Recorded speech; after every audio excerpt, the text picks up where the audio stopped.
Okay, everybody, good morning, everyone. This is Sadler here with the Sports Variety Show here on USAFE Network.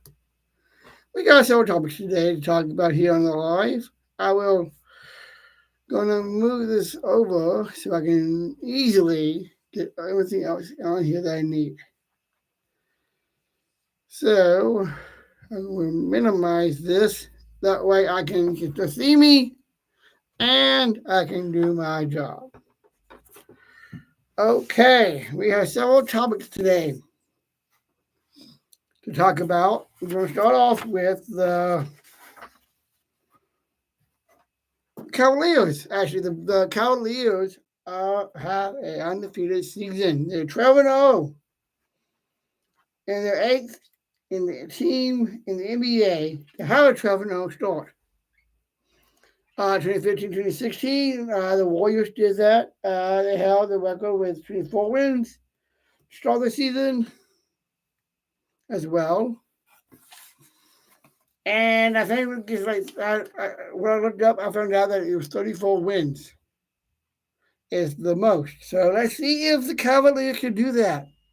The Cavaliers are on a roll. Let's see if they can get to surpass the Warriors first. And then see if they get past 34. But let's wait until then. But hey, this is really good for the Cavs. They finally got a great team. They got Love. They got, let me put up their roster here.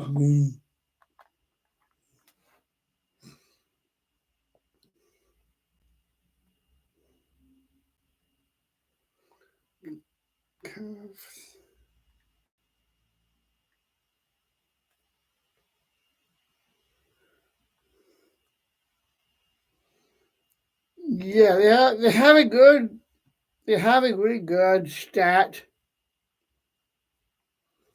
roster for sure. They got Max, they got Luis Chavez, they got. I think this is the. I know they got. I know they have a good size roster for sure. But anyway, okay, that's the Cavs. I will do more on the Cavaliers on another episode, and I will do that on my shorts as well. But anyway, we do have other things to talk about that I really want to talk about. Let's start with the Sunday. We got the Packers and the Vikings, everybody. The Packers and the Vikings. Oh, actually, we got the Packers and the Bears. My bad. We got the Packers and the Bears we're taking on. The Bears had just fired the offensive coordinator today, actually. Sean Wildorn, passing the game on to the coordinator of Halfley, of course, will take over. But I'm sure that's accurate with Halfley because I know the. But anyway, the Bears also scored on defense. Had not yet scored a touchdown. Not yet a touchdown since week 8. That is another big factor to me for why they got rid of him. Got rid of the offensive coordinator. And of course, offensive coordinator Sean only lasted 9 games before being fired. 9 games before being fired. That kind of reminds me of some other people that have been fired. Think of in the NBA with Adrian of the Bucks. He didn't last. He lasted a while, but not long before he got fired. We also have a fight coming up. We all want to see this fight. I don't think I'm gonna get this fight. We got Mike Tyson, and I am Mike Tyson himself, and Jay Paul going at it this Friday night live on Netflix. I will have Netflix. I will be definitely watching this fight myself as well. Having a cool light, having a nice either a pizza or some wings or something like that from Pizza Hut as well. While I watch the fight on Friday night, and the fight is of course at AT&T Stadium. Tyson's record is 44 KOs and 50 to 6. He was the youngest heavyweight champion. And yes, he's his 50s years old. He's 2 years shy of being 60, and he's fighting a man basically half his age. And G. Paul is 7 KOs, 20 years old, and 10-1. Yeah. Comparing that to Tyson's record, there's only one thing that G. Paul has not done that Mike Tyson has done, and that's bite a piece of an ear off. For sure. I'll do a commercial break. This will be where I would do a commercial break right here. But since we are live, I would play my advertisements. And if you want to be a sponsor, partner, investor, this is where I'll be playing your advertisement right now while I take a 5-minute break. But since I don't have it right now, while we continue on with my show, we have several things more to talk about. Dak Prescott, everybody. Yes, he is out indefinitely for the year with his with a pulmonary torn hamstring. Actually, Matt McCarthy considering adding another quarterback to the roster from the practice squad. Of course, right now their quarterback is Cooper Rush. He took over for the Eagles in a while back.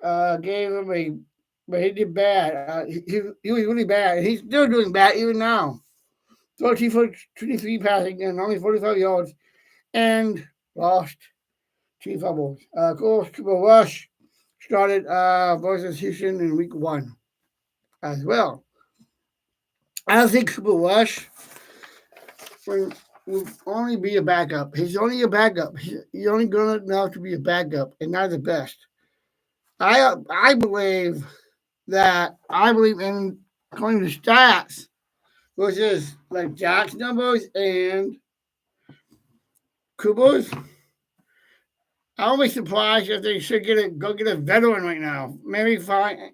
We know Joe Flacco. He played for the Colts, so if there's anybody out there that's a veteran that's sitting on the couch, let's see if we can get that phone call.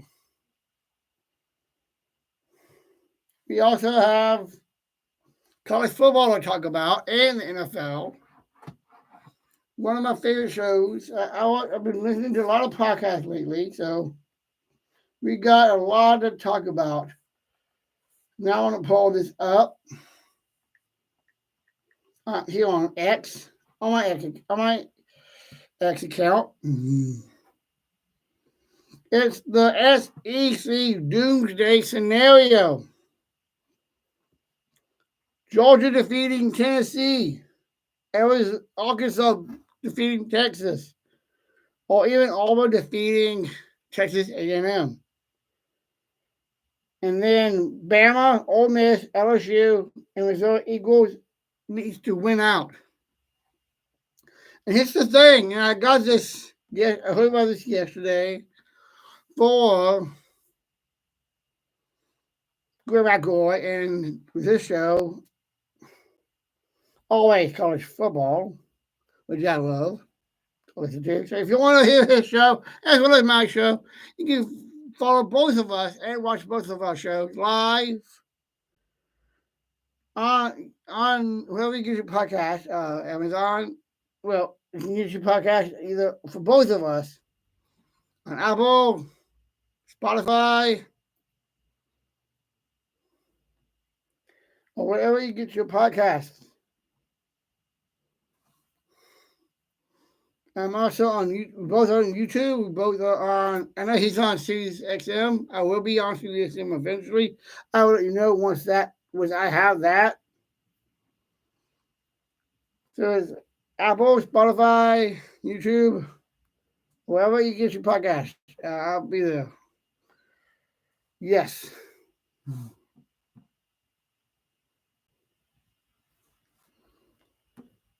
Yeah, so with these games, like I said, the SEC Doomsday Scenarios. This is also about strength. With these teams losing any of these teams losing, and then they have basically an 8-team tie. You gotta go from that to strength our schedule. And with that, the team that has that strength of schedule, which will go to the SEC Conference Championship for the SEC, that will be Alabama. Even though they have two losses. That's right. Alabama will be in that title game. And I really would like to see that, being a Bama fan myself. Of course, I'm from Alabama, and that's my hometown. But hey, we got a lot to talk about today here about college football.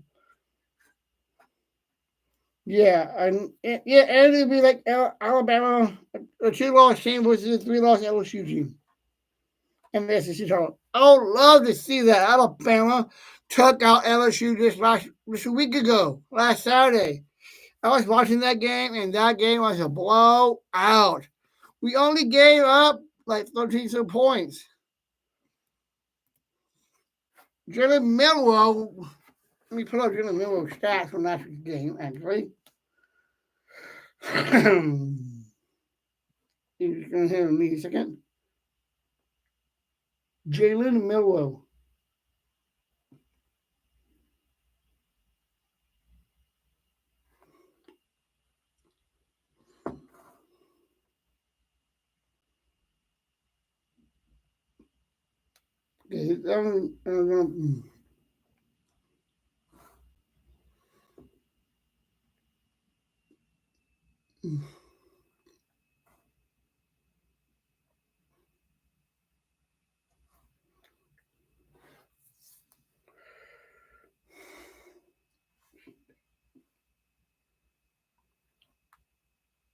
Last.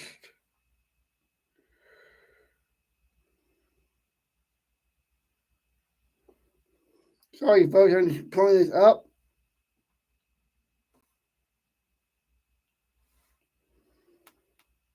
Yes. Okay. Jalen Milroe had a career high of 185 yards and 4 touchdowns.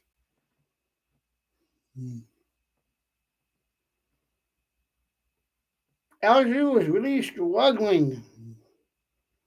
And he had 185 in rushing yards. And the final score was 42-13, like I said.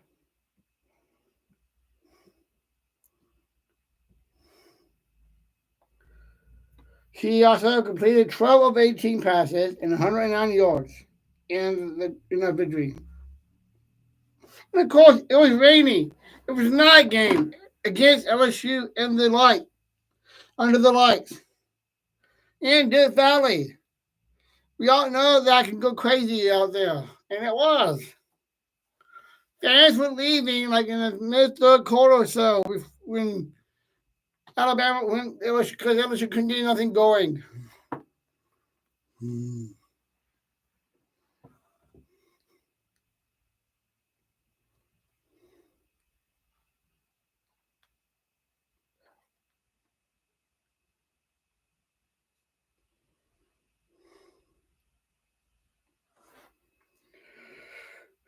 Okay, let me just, here we go. And of course, we also had College Game Day out there with Nick Saban being there. First time he's been to LSU in Baton Rouge. In his coaching days, not just at LSU, but also at Alabama as well.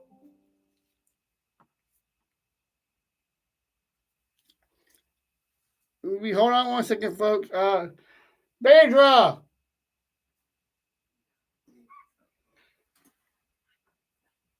run to my bag and grab my cord. I got you.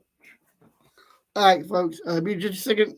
My battery's low, but I will keep going. You're gonna want to grab my cord. I can keep going. Come on, we've got a lot to cover here in college football, and of course the NFL too. Nick, yes. Where's your bag? Other side. Oh, the other building? Yeah. Where is it in the bag.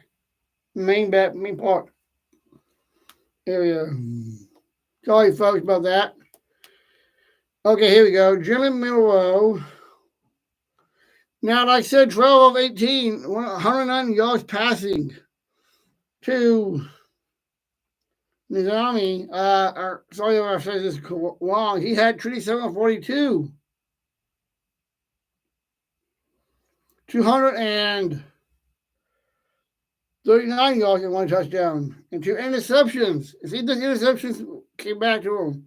Rushing yards, he had 12 carries for 185 and 4 touchdowns. See Dunham, 8 carries for 63 yards.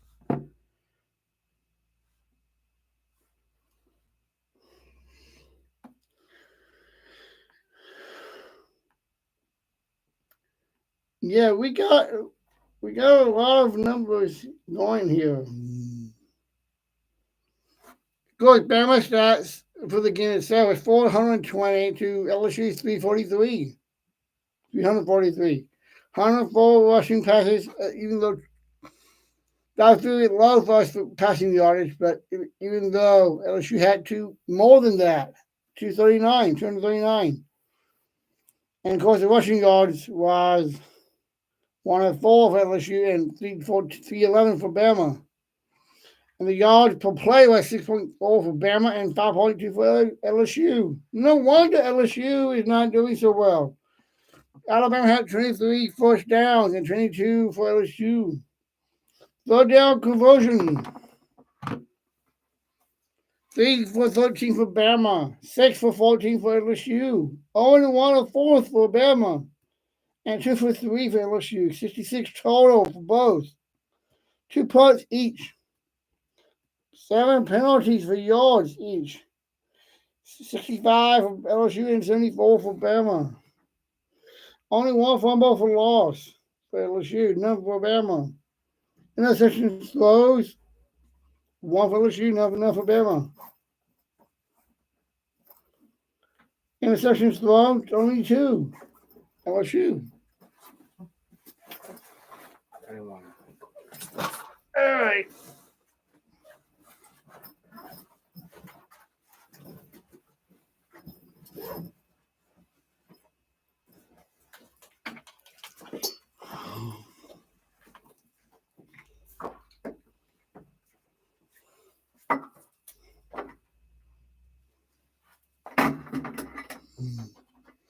Sorry about this, folks. I just got to plug this in. There we go. We're good to go.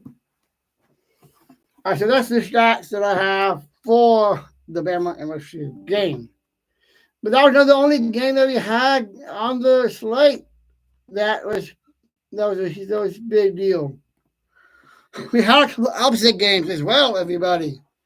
That's right. We had a couple of upset this past weekend with college football. We know Ohio State how they did. Georgia, here they are. Here they are. Miami, 40-23. Georgia Tech got 28. Let's pull up their numbers. Okay, it looks here.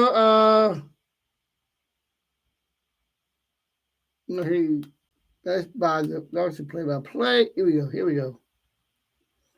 Box scores. I love the box scores. They're always fun to look at. Cam Ward was 25 for 39, 348 yards, and his average was 8.9 with 3 touchdowns and a QBR of 58.8. The team had 25 for 39, 348 yards, 8.9 average and 3 touchdowns, and there's no QBR on that. Damian Martinez, I think that's how you see it. They have 81 yards and a 5.4 average. 15 carries for 81 yards and 5.4 is his average. And his longest was 14. Mark Flintman Jr. had 4 for 12 yards, 3.0, and 5 it was his longest. Cam had 5 carries for minus 5 yards and a minus of 1.0. The 7 is his longest. So that's 14 total for the long, 3.7 on the average, 88 and 24.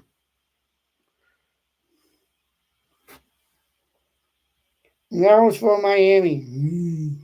For Georgia, there were 5.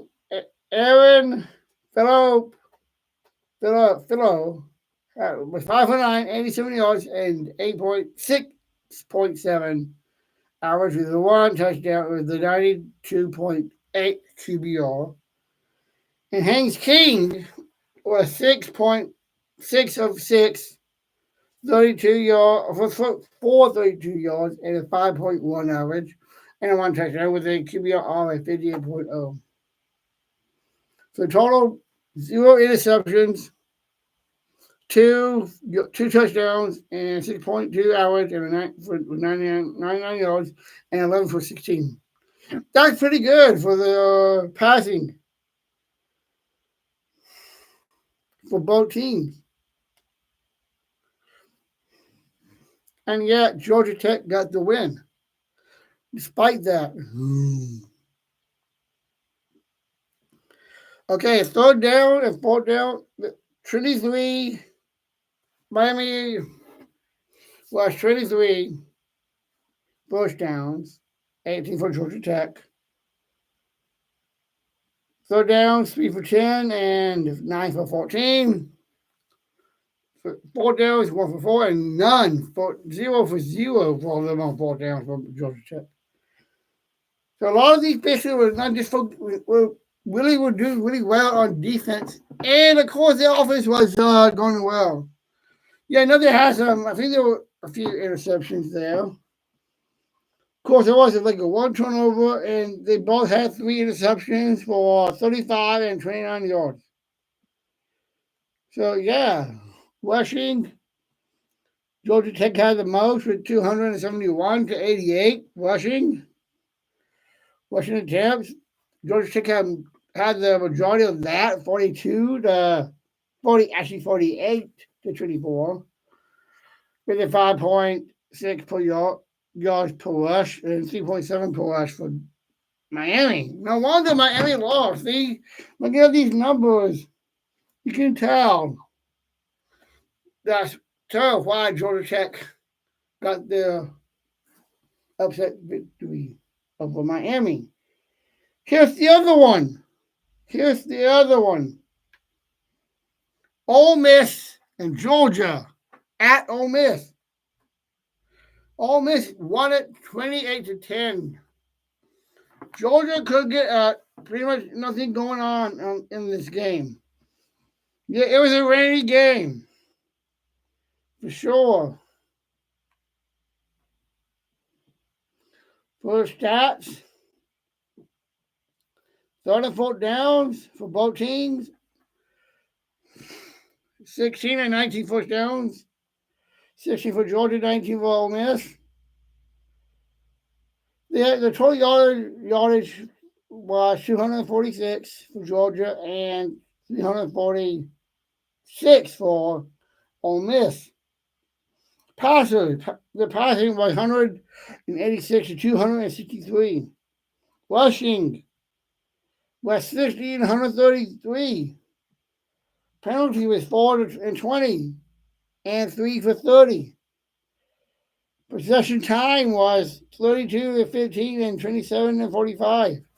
Georgia had the ball more than Ole Miss, even though they only got a 10 spot on the board. And yes, Georgia had 2 fumbles for loss. Georgia is not the Georgia that they used to be in the past. Not like the last couple of years. I think their trajectory is going down. Yeah, they got back as a QB 1, but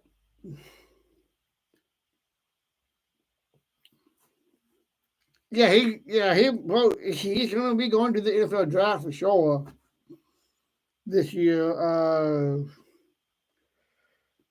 And I really know once I do find out when he does officially declare for the draft. Also, turnovers were key in this game. Only one for Ole Miss. Georgia had 3. I think one of them was in the red zone. I gotta watch that back and come back and on that and fact check myself on that. But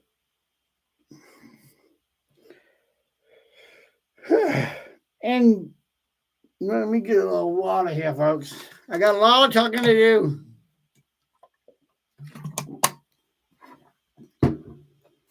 So yeah, Georgia and Ole Miss was a good game for sure. Michigan was a close one with Indiana, but they just got by 5, 15-20. And with that, Indiana still posted with a 10-0 record. So they're definitely going to be in the Big Ten title for sure. But yeah, that's for sure.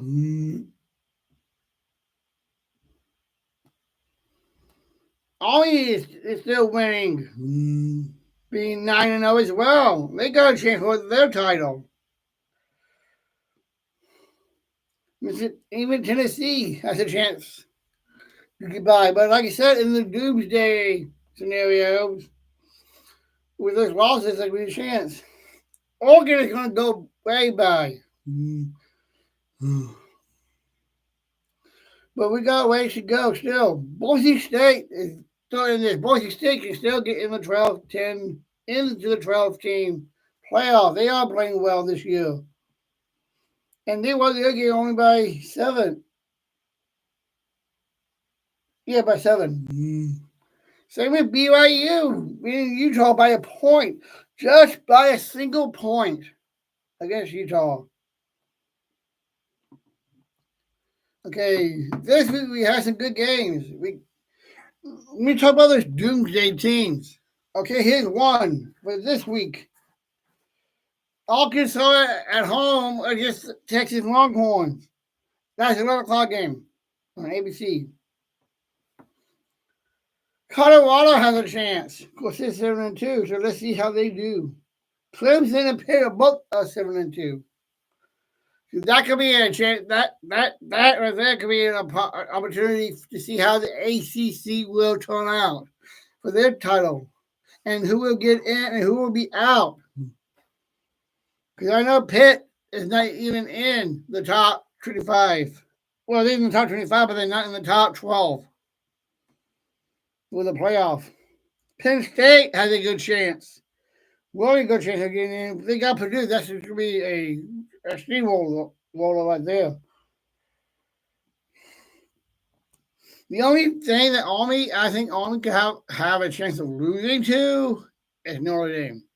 Notre Dame is only 8-1. If somehow, if Army could beat Notre Dame in a week or two, don't check and see when they play. Yeah, they play each other not this week, but the following week. They play on the 23rd.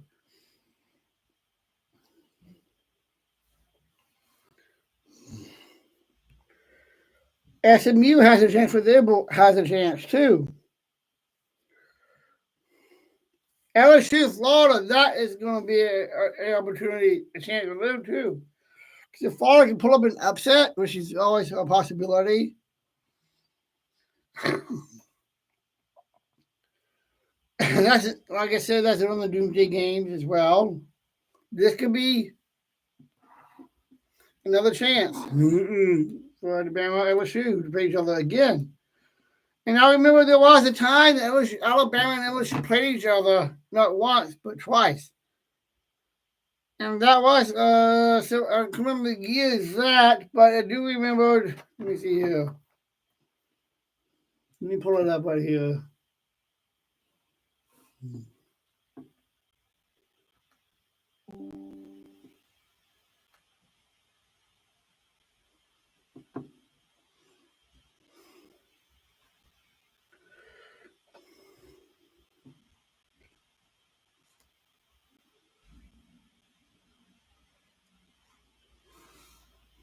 Yeah, it was 2000 and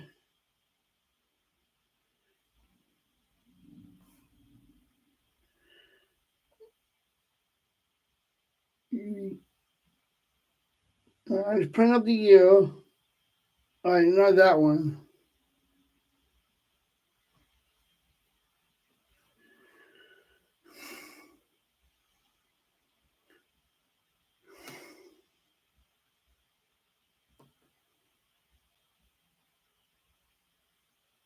Yeah, I do. I think it was like 2014 or something like that when Alabama played LSU. LSU beat Alabama, but then Alabama beat LSU in the title game.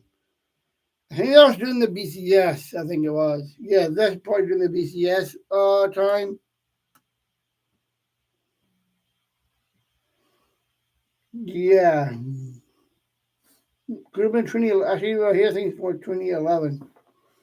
If this is correct. And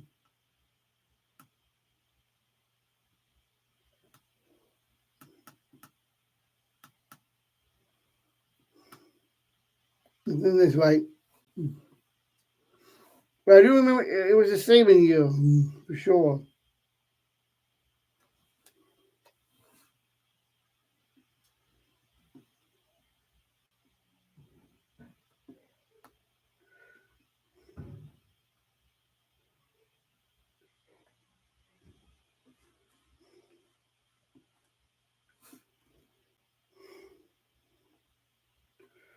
Yeah, it was the 2011-2012 season when we had that rematch. Yeah, that's right. 2011-2012 season. That's correct. Yeah, because I remember watching LSU beat Bama that season during the regular season, and then in the title game when Bama returned the favor with the 21-0 win in the title game. Okay, we got some other news here in the sports desk. Right here on the Sports Variety Show. And of course, if you all get placed the Badgers this Saturday night on NBC, then make sure you check that out. And of course, Texas, Georgia, and Tennessee on ABC and ESPN. And that's also a 6:30 game as well. I'll be keeping an eye out on this game as well. Georgia's only 3 by chance. So there is a chance that Tennessee could pull up the upset. If that's the case, then that could be this is going to be interesting. And of course, don't forget tonight. You do have the rankings coming out, the new rankings of the college football playoff team coming out tonight on ESPN. So make sure you watch that. I'll be watching that for sure while I'm at the gym. Work out in before I head home. So there are a lot of different ways you can see this with college football.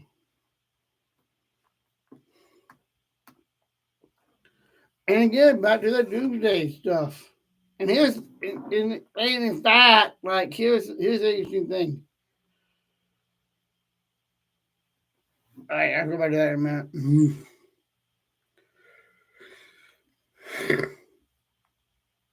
If you want to follow, okay, let's see here. What we got here? We got, make sure, okay, let's see. Okay, we're almost at the end of the show, everyone.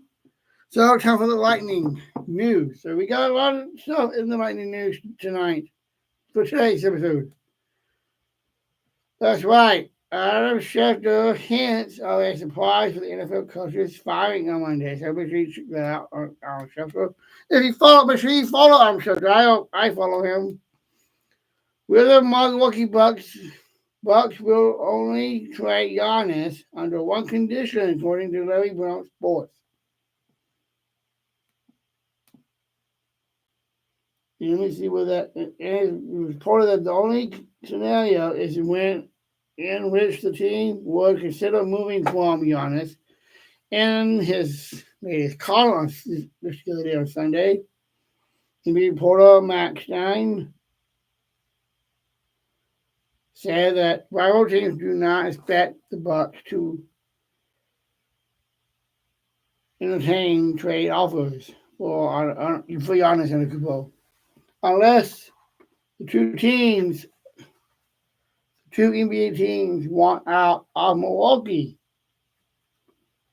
Unless unless two-time NBA MVP wants out. He might want out. I know he has been loyal. Giannis has been loyal to the Bucks, but he can only be loyal to a certain point because I know he wants to win championships. He wants to win. And if he can't get that in Milwaukee, then he might go. I would say he would go somewhere place else, like the Lakers. That could help the Lakers, especially since Bronny is not just playing a little bit in the regular season with his dad, but playing the G League right now, because that could be helpful. And of course, Jack Del Rio of the Wisconsin Badgers football staff has been arrested and charged of operating a vehicle while intoxicated. That's a little bit of sad news for the Green Bay Pack. That's a little sad news for the Wisconsin Badgers.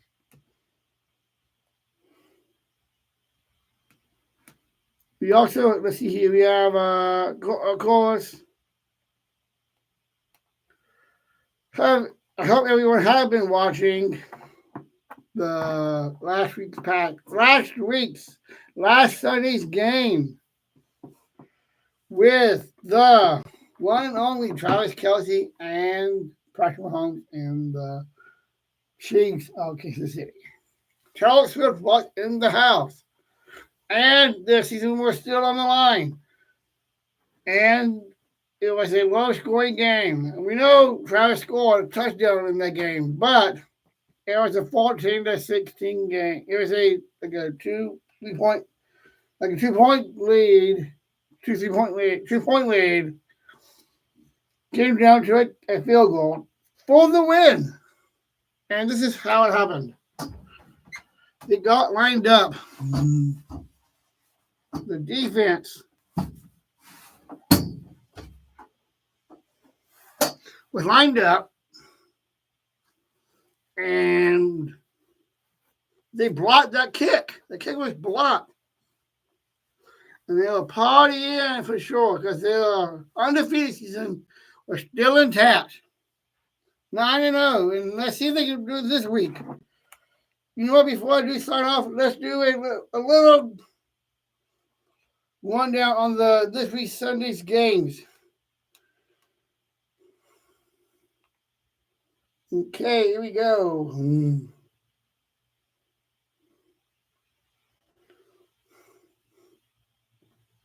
We start with the Commanders and the Eagles on Thursday night on Prime.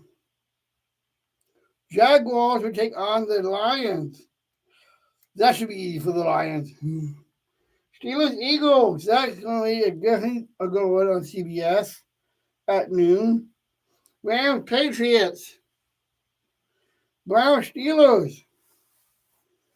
I think the Browns Steelers is kind of like the bottom of the barrel to me because it's both 2-7. Well, 2-7 for the Browns and 3-7 for the Saints.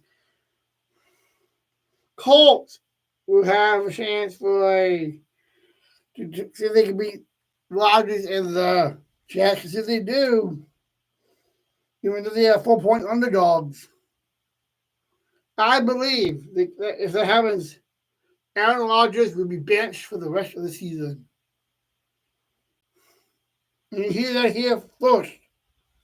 But Aaron Rodgers being benched and the new current head coach will be on the hot seat for sure. The Raiders Dolphins. I just glad the Dolphins got a win last night. The Packers and the Bears at noon. You know, I'm a Packer guy. I've always been a Packer backer. In the words of one of my favorite players,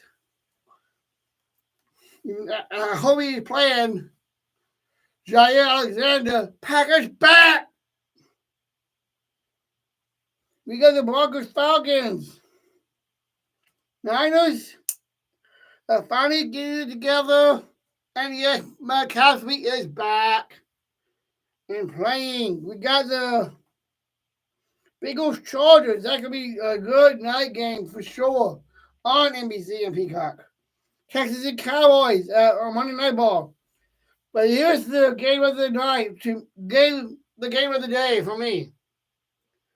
Buffalo Bills at home against the Kansas City Chiefs. We all know how this was a year ago when they had that deep freeze game when your beer froze to a point they couldn't even drink it. So yeah, I can't wait for this for sure. For the Chiefs and Bills, Allen versus Mahomes, and of course, hope to see if Taylor Swift will come. I would love to see if Taylor Swift shows up. I know my girlfriend is I'm a small Swiftie. My girlfriend is a die-hard Swiftie for sure. If you want to follow her on her shows as well. Hollywood. And in fact, to wrap the show up, in college football, and to close out the show, we do have one game I do want to highlight that I don't think I mentioned. And that is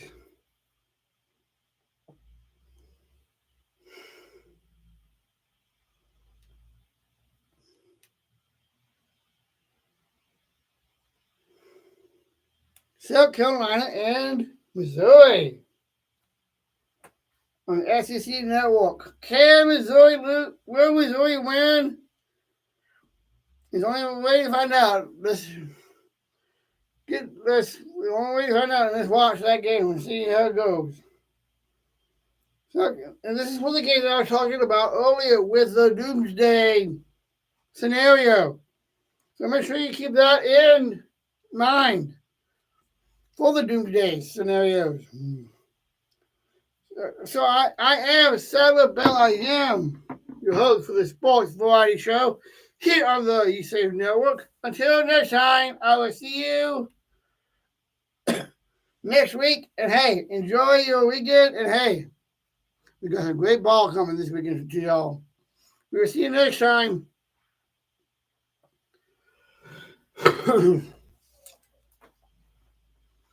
And okay.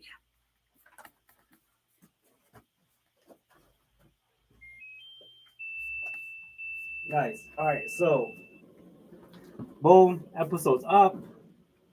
Now we just have to edit for shorts, which